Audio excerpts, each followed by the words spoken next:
Last episode में हमने देखा था कि एलेक्स इमोर्टल माउंटेन से फ्रूट और बैम्बू एसेंस ले आया था, जहां वो ये फ्रूट मोटे लड़के को भी खिलाना चाहता था, पर मोटा लड़का वो नहीं खाता। तभी रैबिट गर्ल वो फ्रूट छीन के खा लेती है और वहीं पर गायब हो जाती है। अब आगे तो इस एपिसोड की शुरुआत में मोटा लड़का वो बेबी ड्रैगन को पकड़ते हुए पूछता है कि रैबिट गर्ल कहाँ गई। तभी अचानक से आसमान में क्रैक बन जाता है और उनके ऊपर स्पिरिचुअल अटैक होता है, पर एलेक्स उन दोनों को कवर कर लेता है। जिसके बाद वो मोटे लड़के को बताता है कि जब मैंने वो फ्रूट खाया था तो मैं एक इल्यूजनरी ड्रीम में चला गया था, पर जब मैं बाहर आया था मुझे पता चला था कि मेरी बॉडी भी उसी इल्यूजन में थी, क्योंकि ये फ्रूट काफ़ी ज़्यादा स्ट्रॉन्ग है, इसलिए हमें रैबिट गर्ल का यहीं वेट करना होगा। ये सुन के मोटा लड़का वहाँ बैठ जाता है और बोलता है कि मैं होप करूँगा कि वो ठीक होगी। इधर एलेक्स सोच रहा था कि मेरा ड्रीम तो नॉर्मल वर्ल्ड के टाइम के अकॉर्डिंग एक झटके में ख़त्म हो गया था, तो फिर रैबिट गर्ल के इल्यूजन में टाइम क्यों लग रहा है। अब एक दिन बीत जाता है, जहाँ अचानक से उस क्रैक में हलचल होती है। तभी रैबिट गर्ल उससे नीचे गिरने लगती है, तो मोटा लड़का बेबी ड्रैगन को फेंक कर रैबिट गर्ल को कैच कर लेता है। जहाँ जैसे ही रैबिट गर्ल अपने होश में आती है तो वो एकदम से मोटे लड़के को देखकर डर के मारे झटके से नीचे गिर जाती है और बताने लगती है कि उस फ्रूट को खाने के बाद उसके साथ क्या हुआ था। पर तभी वो बेबी ड्रैगन रैबिट गर्ल के पास आता है, जिसकी वजह से रैबिट गर्ल का ध्यान भटक जाता है। साथ ही वो अब सब कुछ भूल चुकी थी कि उसके साथ अभी थोड़ी देर पहले क्या हुआ था। तो एलेक्स रैबिट गर्ल से कहता है कि तुम्हें अपने हाथ पर देखना चाहिए कि क्या कोई उस पे मार्क है। इस पे रैबिट गर्ल कहती है कि मेरे हाथ पर तो कुछ नहीं है। उसी वक्त वो अपने पैर पर एक निशान देखती है, जो दिखने में ऐसा लग रहा था कि किसी ने उसे मिटाने की कोशिश की हो। तो ये देखकर एलेक्स रैबिट गर्ल से कहता है कि तुम मुझे अपनी मेमोरीज दिखाओ, मैं उसमें से देखकर सब कुछ बता दूंगा।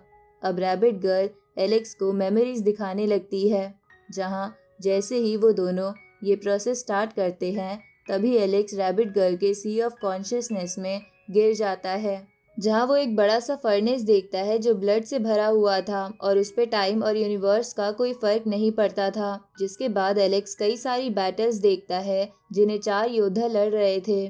तभी एलेक्स उन योद्धाओं को ध्यान से देखता है तो उसे पता चलता है कि उनमें से एक लड़की वही मास्क वाली लड़की है जिसने एक बार पहले भी उसकी जान बचाई थी। ये देखकर एलेक्स मन में सोचता है कि रैबिट गर्ल का इल्यूजन मेरे इल्यूजन से काफ़ी अलग क्यों है। तभी एलेक्स एक और योद्धा का चेहरा देखता है जो मोटे लड़के की तरह लग रहा था। उसी वक्त एलेक्स देखता है कि वो चारों लोग उस फर्नेस को प्रोटेक्ट कर रहे थे, क्योंकि उसके अंदर कोई था। जहाँ जैसे ही एलेक्स उसके अंदर देखने की कोशिश करता है, अचानक से रैबिट गर्ल का सर दर्द करने लगता है। इसलिए एलेक्स वो प्रोसेस बंद कर देता है और रैबिट गर्ल कहती है कि मुझे एक आवाज़ आ रही है जो मुझसे कह रही है कि जल्द ही एक योद्धा आएगा जो इतना लंबा जिएगा कि यूनिवर्स उसके सामने छोटा लगने लगेगा। उसे अपने रास्ते पर अकेले चलना होगा और वो बहुत ही अकेला हो जाएगा, पर ये जर्नी सबके लिए इम्पॉर्टेंट होगी और इसलिए वो योद्धा सेक्रीफाइस देगा। इधर हम देखते हैं कि वो योद्धा और कोई नहीं बल्कि एलेक्स था। जहाँ ये वॉइस सुनने के बाद अचानक से रैबिट गर्ल की आंखों में आंसू आने लगते हैं। तो मोटा लड़का रैबिट गर्ल से पूछता है कि तुम रो क्यों रही हो। इस पे रैबिट गर्ल कहती है कि पता नहीं, पर मुझे ऐसा लग रहा है कि मैं किसी के सेक्रीफाइस की ऐसी स्टोरी जानती हूँ जिसकी वजह से मुझे अपने आप रोना आए जा रहा है, लेकिन मुझे उस पर्सन के बारे में याद नहीं आ रहा। ये सुन के रैबिट गर्ल उसे पीटने के लिए उसके पीछे भागने लगती है, क्योंकि वो उसे इनडायरेक्टली मोटी बोल रहा था। इधर एलेक्स मन में बोलता है कि मैं इस इल्यूजन का राज बाद में जानने की कोशिश करूंगा, पर फिलहाल ग्रेट एल्डर के मंगाए हुए मटेरियल मैं इकट्ठा कर चुका हूँ, इसलिए अब मेरी बॉडी को सीड बनाने का प्रोसेस स्टार्ट हो सकता है। आगे एलेक्स वहाँ से निकलकर ग्रेट एल्डर के पास एकांत में जाने लगता है, जिसकी वजह से हर जगह खबर फैल जाती है कि हुआंग को इमोर्टल सीड नहीं मिला, इसलिए वो डर के मारे छुपने जा रहा है। इस तरफ एलेक्स जैसे ही ग्रेट एल्डर के पास पहुंचता है तो ग्रेट एल्डर एलेक्स से कहते हैं कि तुम बैम्बू एसेंस और येलो स्प्रिंग फ्रूट लेकर आ चुके हो। ये सुन के एलेक्स कहता है कि मैं तो आपको सरप्राइज देने वाला था, पर आपको सब पहले से पता है। आगे एल्डर एलेक्स से बोलते हैं कि दोनों मेन एकेडमीज अब थोड़ा शांत हो गई है और उनके एल्डर्स भी एकांत में ट्रेनिंग कर रहे हैं, जिसकी वजह से अब कल्टीवेटर भी ट्रेजर पाकर ट्रेनिंग में ध्यान दे रहे हैं। लेकिन अब भी लोग तुम्हारे बारे में जानना चाहते हैं कि तुम कौन सा इमोर्टल सीड अपनी बॉडी के साथ मर्ज करोगे और तुम कितना आगे जाओगे। तभी एल्डर एलेक्स से वो दोनों ट्रेजर लेकर एक फर्नेस में डाल देते हैं, जिसके बाद वो एलेक्स से कहते हैं कि मैं तुम्हारी मदद करूंगा तुम्हारी बॉडी को सीड बनाने में, लेकिन तुम्हें ध्यान रखना होगा, अगर तुम्हें अपने एंसेस्टर जैसे नहीं मरना तो तुम्हें मेरे बताए सारे स्टेप फॉलो करने होंगे, जिसमें से पहले स्टेप है तुम्हारी बोन्स और मांस को रिमोल्ड करना। ये सुन के एलेक्स कहता है कि मैं इसके लिए बिल्कुल तैयार हूँ। अब ग्रेट एल्डर इमोर्टल ब्लड निकालकर उसके अंदर कुछ मिलाते हैं, जिसे देखकर एलेक्स कहता है कि क्या ये प्रोसेस बस इतना सा था, पर ग्रेट एल्डर बोलते हैं कि अभी तो ये प्रोसेस स्टार्ट भी नहीं हुआ। अब ग्रेट एल्डर उस ब्लड से एक बड़ा सा हथौड़ा बना के एलेक्स से ऊपर ले आते हैं, जिसे देखकर एलेक्स समझ जाता है कि उसके साथ क्या होने वाला है। इसलिए वो एल्डर से बोलता है कि मुझे तो लगा था कि मुझे इस ब्लड में नहाना होगा। इस पे एल्डर मुस्कुराकर उस पे हथौड़े से मारते हैं, जिसकी वजह से एलेक्स को बहुत दर्द होता है और वहाँ चारों तरफ धुआं धुआं हो जाता है।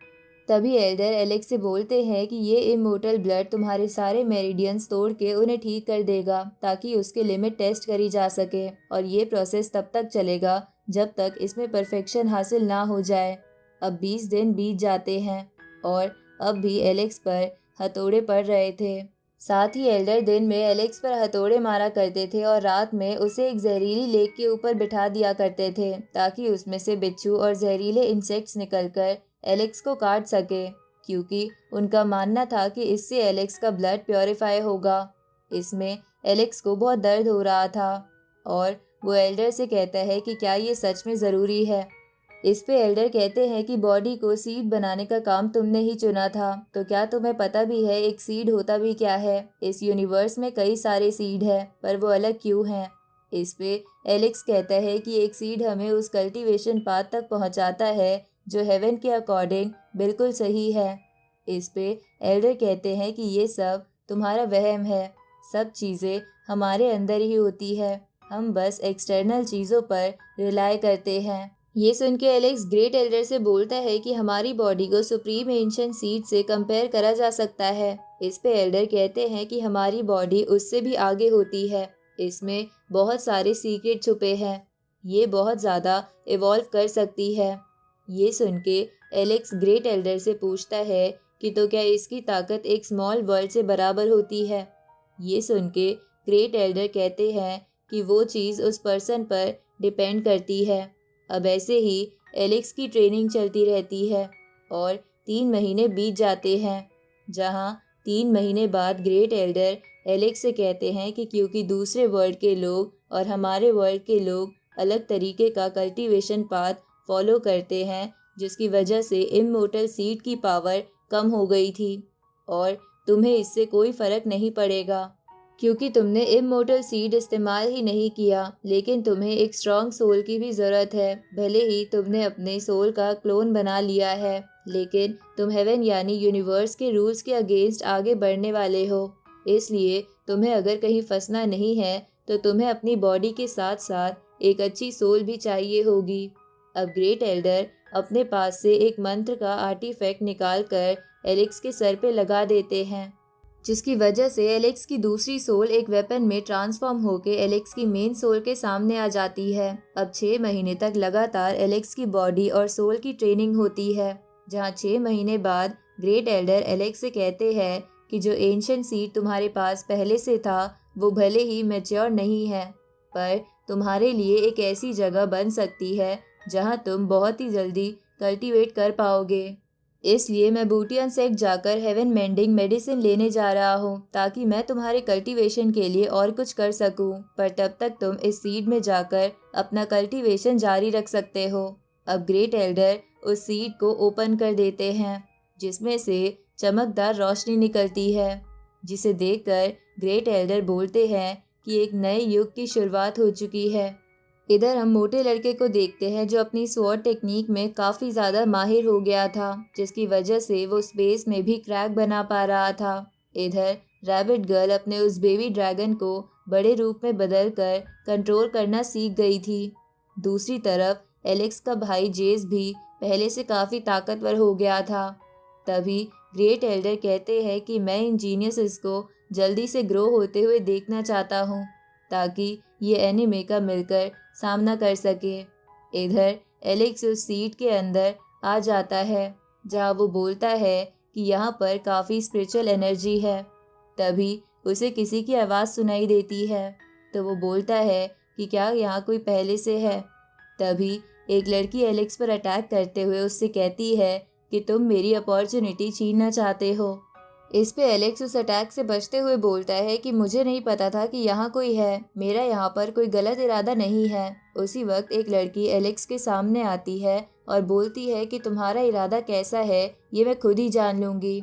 अब वो एलेक्स की मेमोरीज देखती है, जिसे देखकर वो बोलती है कि लगता है ये वर्ल्ड जल्द ही घुटनों पर आने वाला है और बहुत ही बड़ा डिजास्टर दरवाजे पर है। इसके बाद वो एलेक्स से कहती है कि अगर मैं इस वर्ल्ड में गई तो मैं मारी जा सकती हूँ। ये सुन के एलेक्स उसे कुछ बोलने लगता है, पर तभी वो एलेक्स से कहती है कि मुझे पता है कि तुम यहाँ किस लिए आए हो। अगर तुम मुझे कुछ इमोर्टल मेडिसिन दे दो तो मैं तुम्हें इस जगह पर कल्टीवेशन करने दूंगी, ताकि तुम डिज़ास्टर का सामना कर पाओ, जिसके बाद हम फ्यूचर में दोबारा मिल पाएंगे। ये सुन के एलेक्स कहता है कि ठीक है, मैं इसके लिए तैयार हूँ। उसी वक्त एलेक्स कुछ करने लगता है, लेकिन कई सारी चेन्स एलेक्स को पकड़ लेती है, लेकिन एलेक्स ने अपने चारों तरफ बैरियर बना रखा था। अब एलेक्स अपने मन में बोलता है कि अगर मैंने यहाँ धीरे धीरे सीखने की कोशिश करी तो इसमें काफ़ी वक्त लग जाएगा। इधर उन चेन्स को देखकर वो लड़की कहती है कि ये चेन्स तो तभी आती है जब कोई हेवन यानी यूनिवर्स के रूल्स के अगेंस्ट कोई काम करना चाहता हो। तो आखिर ये लड़का कर क्या रहा है।